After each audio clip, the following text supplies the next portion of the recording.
5 years later, we'd be sitting here in old Chancellor Hall, what's left of it. Talk about the good old days. Wealthy, successful lawyers.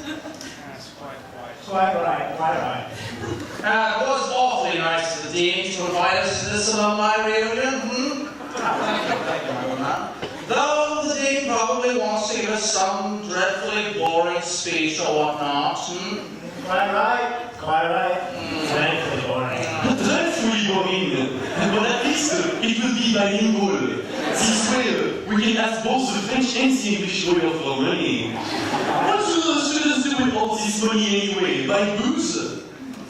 Well, I'll tell you what, at least they were nice enough to leave us with a nice Chateau de Depart to drink. I believe it's like, 2011. Ah, yes, 2011, an excellent vintage. Wait, I know how to degust this wine. Professor Louis showed us in first year.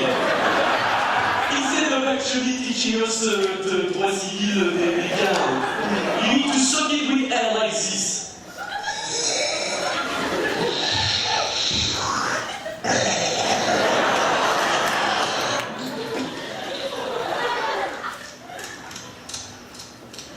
I'm not sure, wait.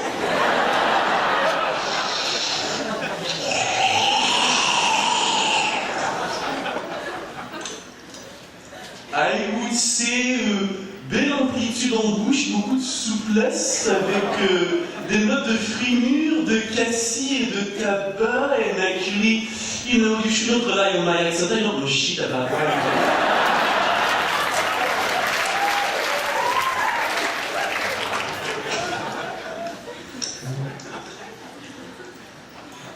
Well, just look at this newspaper.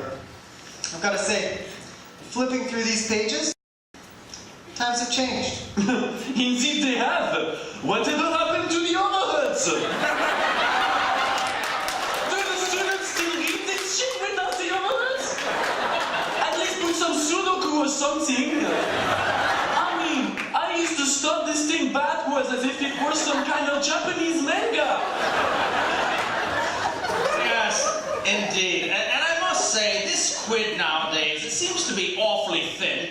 Why, back when I was at McGill Law, the average quid issue was, what, 50, 60 pages? Of course, most of that was comprised of Michael Short articles.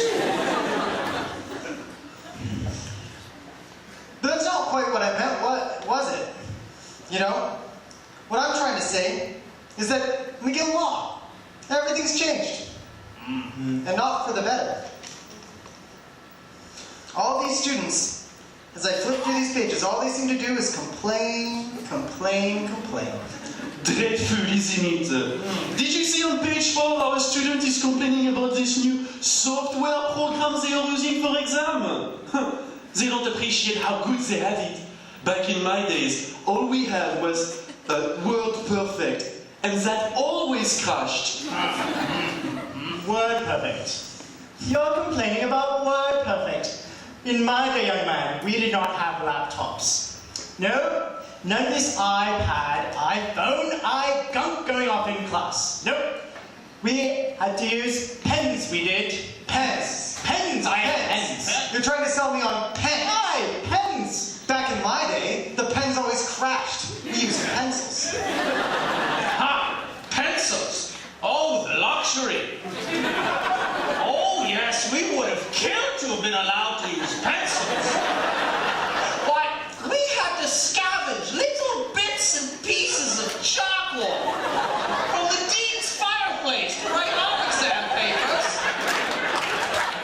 And the fire was still burning over it. Well, at least you had paper. Back in my day, we had to use sheepskin parchment rolls to write down all our exams. Have you ever tried to write on sheepskin? Dreadful, simply dreadful. Especially when the sheep was not shaved before. Oh, sheepskin. Oh, we would have loved sheepskin. We had to use stone tablets. Mind you, with a pen, writing on a stone tablet. Not very easy.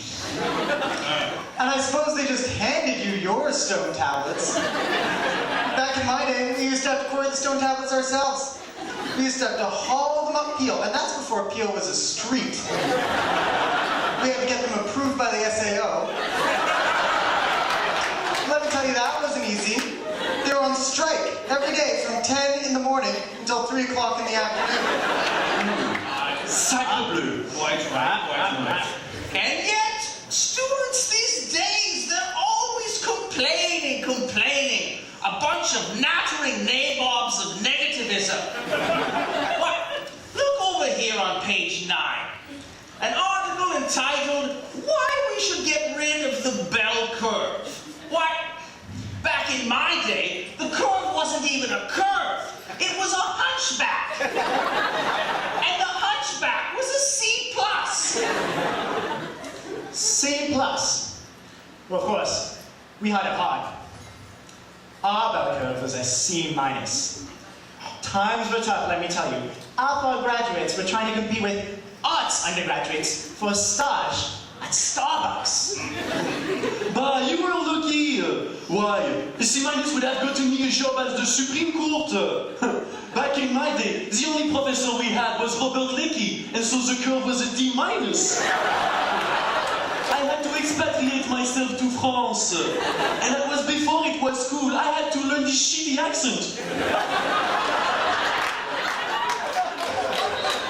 Well, I must say, at least you had a professor on hand. Why, when I was at McGill Law, our only professor was some fellow who, he was in name only. He was never to be found. He was constantly off at some sort of United Nations conference of some kind or another. Incredible! Lucky's what you were. We didn't have a professor. We would have loved to have had a professor. Why, we begged the dean, week after week, year after year, for a professor, but he was too busy writing amicus briefs for the Supreme Court. No, back in my day, we had to teach ourselves. Have you ever tried teaching promissory estoppel to yourself? The lucky ones would keep a Heenan Blakey associate under our desks. Feed them little leftover samosas from coffee houses.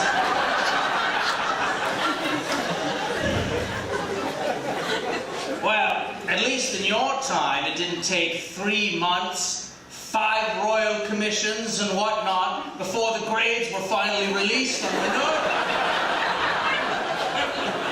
My Lord, students, they need to stop complaining nowadays. Stop complaining about this whole Corso stage thing. Ah, yes. Corso stage. They don't know how lucky they have it. No, they don't. In my day, Indeed. we had to go around, each firm, giving our CVs by hand.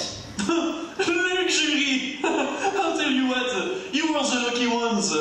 Back when I was at McGill, we didn't even have law firms. If you were lucky, a lawyer might give you a job making coffee.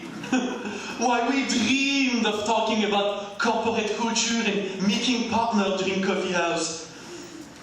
Well, speaking of coffee house, our coffee houses were tough. We were the ones bringing the alcohol for the lawyers. That was to try and get them drunk so they'd give us a job. Well, at least you had alcohol during coffee house. In my years, coffee house was actually about coffee. Gentlemen. At least they supplied you with your coffee. Back when I was at McGill Law, you had to hunt up the coffee beans yourself. Why, we had to get on the McDonald bus and head out to the West Campus on the West Island, go search up our own coffee beans at the McGill Coffee Bean Plantation. My God, do you know how long it takes a coffee bean to grow in this province? Really? Sounds like you had it easy. We didn't have coffee. We didn't have alcohol. We didn't even have a house at our coffee house. We just huddled together in the cold for warmth, like penguins at the South Pole, trading awkward conversation and non sequiturs with lawyers that were blue in the face. I remember those days, old chaps. Dreadful times. Dreadful times. Well, you know what? Once again, in the Quindovi, students saying they want a JD instead of an LLB. Well, in my day, we didn't have the budget for an LLB. We only had an L. That's it, an L. Ah, so true, so true. Why, back in my day, when you graduated from McGill Law, you didn't even get a degree. All you got was a nasty slap on the back from the dean. And maybe, just maybe, a high five from Topsicana's grandmama.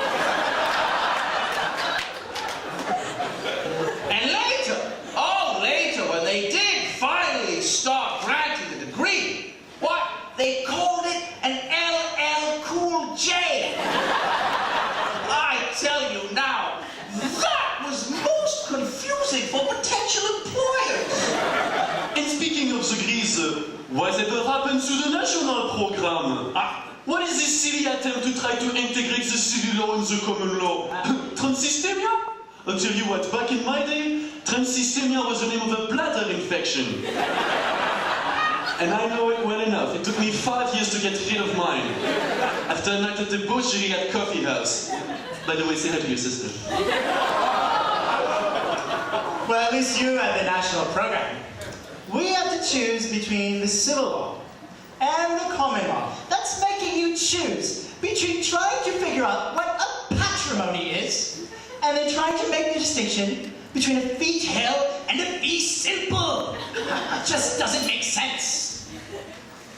These two gents had a program.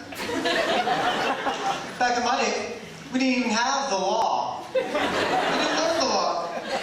Nope. We just sat around in a big drum circle like a bunch of red commies, talking about our feelings, trading friendship bracelets. They streamlined that whole thing. It's called Foundations now.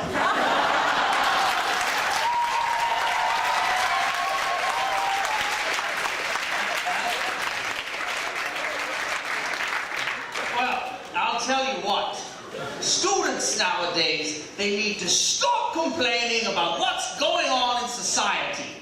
What, this whole Charter of Values debate? Oh, dreadful, positively dreadful. What, back in my day at McGill Law, reasonable accommodation was when you got to sleep on a pea-stained mattress instead of the floor. Really? What year did they add mattresses in? Back in my day, we used to have to sling up a hammock between the bookshelves.